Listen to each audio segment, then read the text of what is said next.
All right, welcome back to Politically Homeless. I'm Dave, and I'm reporting on a story that I think is really, I would say, disgusting. All right. And when this war broke out between Israel and Palestine, and Hamas went in there and caused just, unspeakable tragedy, and some people were just denying, hey, that didn't really happen.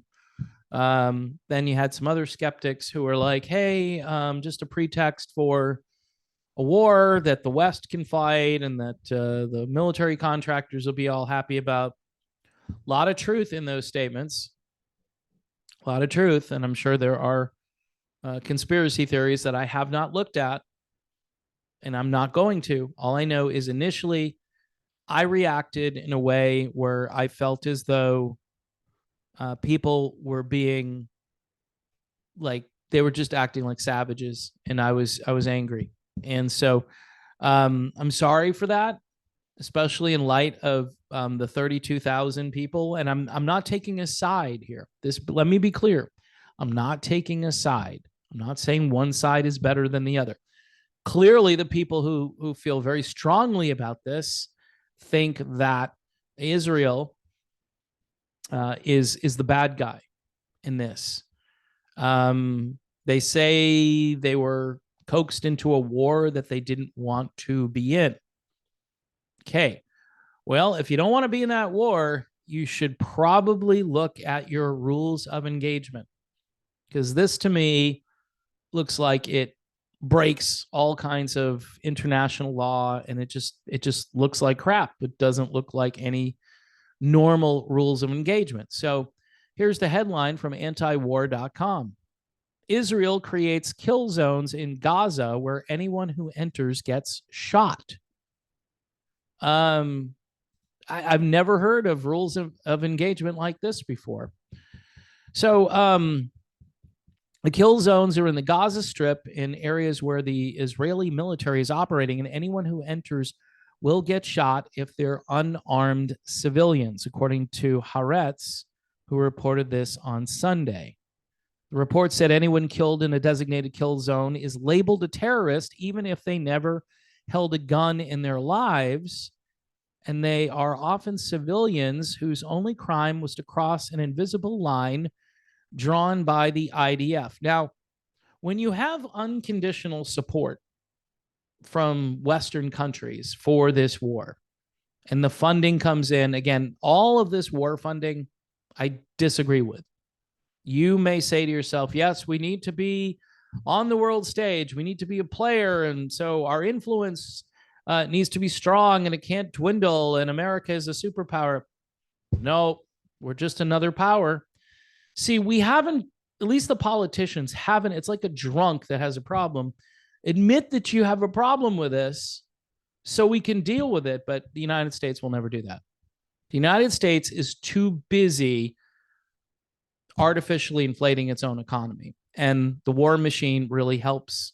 Okay. So if Congress, which apparently just wants to pass billions of dollars in spending for both Ukraine and Israel, if Congress continues to do that, then that's great for the military industrial complex. Not so great for the guy on Main Street, because we're borrowing. We're just borrowing money. And the more money we borrow, the more inflation goes up and your buying power goes down. And so look at it from a selfish standpoint. All right. If you want to look at the geopolitics of it, for a few weeks, I was convinced that, yes, maybe we need to be an actor on the world stage. But then I look at what other countries like Russia and China are doing. The United States is just one of a few countries who has global standing and is part of this new emerging world order, if you want to call it that, this new global order, which is occurring. And you won't hear that in America's newsrooms right now. You won't hear anything about it because everyone operates on this 1994 paradigm. Yes, we are a superpower. We have to stick up for Israel, and we have to stick up for Taiwan and Ukraine.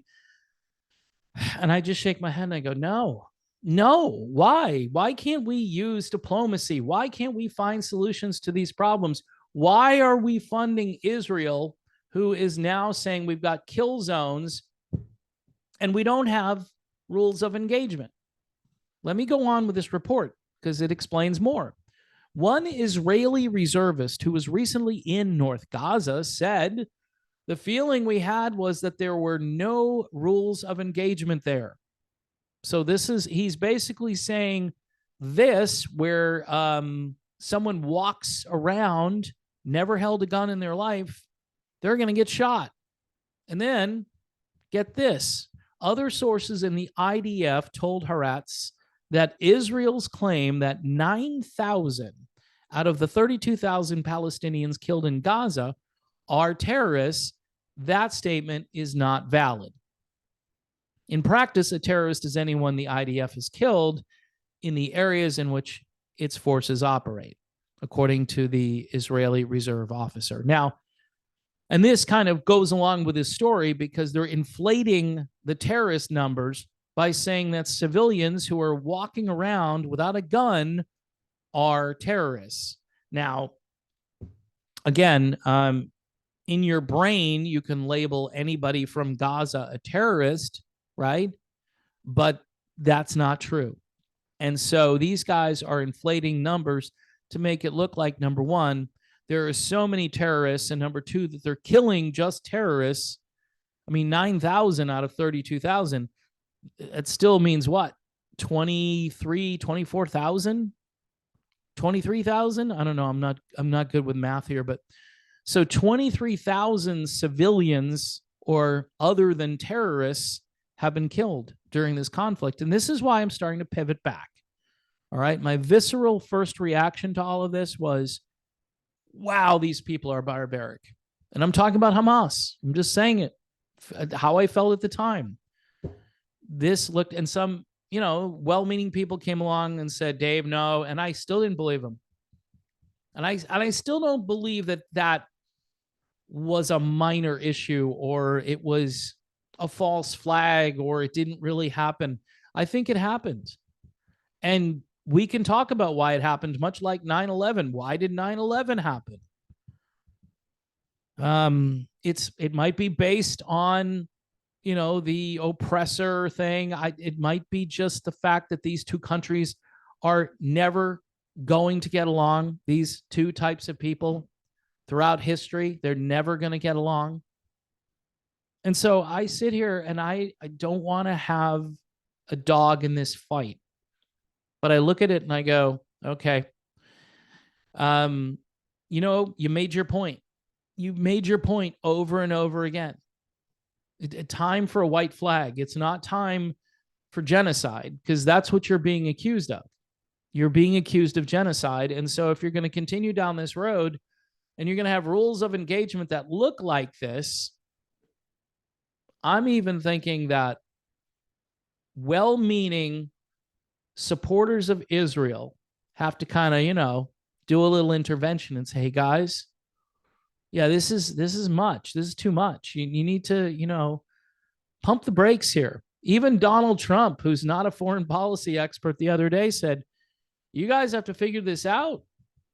You can't keep doing this. Whereas Biden he plays both sides of this and says, oh, we need humanitarian aid in Gaza. But then we need to continue to shoot up the place and not worry about who's walking around. Why wouldn't somebody from the United States place a phone call, right, overseas and get some information and say, so what's going on over there? Or somebody from Israel calling the United States saying, hey, this is what we're doing. And then the United States reacting and saying, you know what, that's not a good idea. Shooting unarmed civilians is not a good idea. Those aren't proper rules of engagement. I don't like the UN, but I'm sure there are rules that aren't being followed here. There's more, by the way, here. The world got a glimpse of this indiscriminate policy when Al Jazeera published a video of an Israeli drone killing 4 unarmed men. The video shows the men walking in an open area when a drone strike hits them. 2 of the men instantly died, and the other 2 were finished off with a 3rd and 4th missile strike. The last man who was killed was limping then crawling away in a desperate attempt to flee. Yeah, it's not a good way to end your life. And so again, you're shooting at civilians here. Whoever is conducting the war over there is certainly not looking to make it seem like it's going well, because you put this information out there that this is your new way to engage people in Hamas, or people in Gaza rather, and you're just going to indiscriminately start killing people who have never held a firearm in their life. So I'm not on a side. I want to make it clear, if you're going to come over here and start the whole Jews control the world, Jews are the worst, Jews are bad, Jews this, Jews that, I don't, that's truly anti-Semitic stuff. All right. However, with that said, this looks bad. And when people run around, they say there's genocide happening in Gaza, and you turn a blind eye because you support Israel no matter what. Keep in mind, if you're a Christian, there are Palestinian Christians all over that place who are now in harm's way indiscriminately. There's no way, they even said in this article, there's no way to tell the difference between a terrorist and a non-terrorist. So I don't know what else to say about this other than this is a huge tragedy. If you want to read the full article and get more context, this is Dave DeCamp over at AntiWar.com. Dave is a brilliant guy. I've had him on the show, I think once, maybe twice. He reports on this stuff every day. I don't know how he doesn't get so jaded that he needs like a case of whiskey to, you know, drown some of his sorrows in. But this is rough stuff. To report on this stuff every day, I don't care what side of any conflict that you're on. Russia, Ukraine is a nightmare. And we keep funding these wars. Even if you're for the people that you're supposed to be for, meaning the people the media tell you to care about, right? Even if you're for those people, what you shouldn't be for is giving everyone a blank check and then having no accountability for where that money goes. But if you're truly anti-war, you're appalled. We lost you at, I'm writing a check. We lost you there. And considering all of the death and destruction that has followed America for the last, I don't know how many years, decades upon decades, it might be time to try something new, like diplomacy, like a foreign policy for real, not like negotiating how many people can be killed and who's a civilian and who's a terrorist. Because to me, this whole thing blew up after, you know, the George W. Bush fiasco and the fact that nobody could find weapons of mass destruction. If there's no accountability for that failure, pulling out of Afghanistan the way we did, although I was all for getting out of Afghanistan, I didn't have a problem with that. I thought it was good, except that they didn't plan.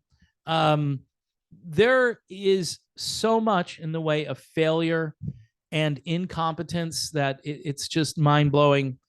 And I think we have more of it here. So the United States, they're going to have to respond to what's happening there. And anybody with a brain and a heart would say, please, these are not rules of engagement. We want to get terrorists, say if you agree with this, and even if you don't, I mean, people of good faith can say, okay, you want to kill the bad guys, right?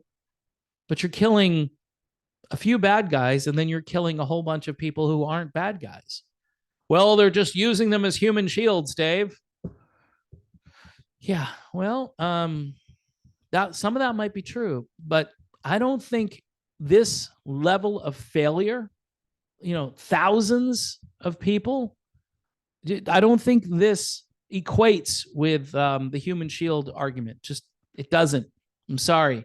People walking around, those aren't human shields. Those are just people walking around. And unless somebody can show me something different, then I'm going to go with don't shoot people who are just walking around. Again, this isn't some kind of a war where all the rules go out the window. And the United States supporting this, just the United States looks bad for supporting this with this out there as the way the killing is going to continue to happen. Anyway, folks, I think I've made my point here. Thanks for watching. Please support this channel if you can. God bless, and I will talk to you soon.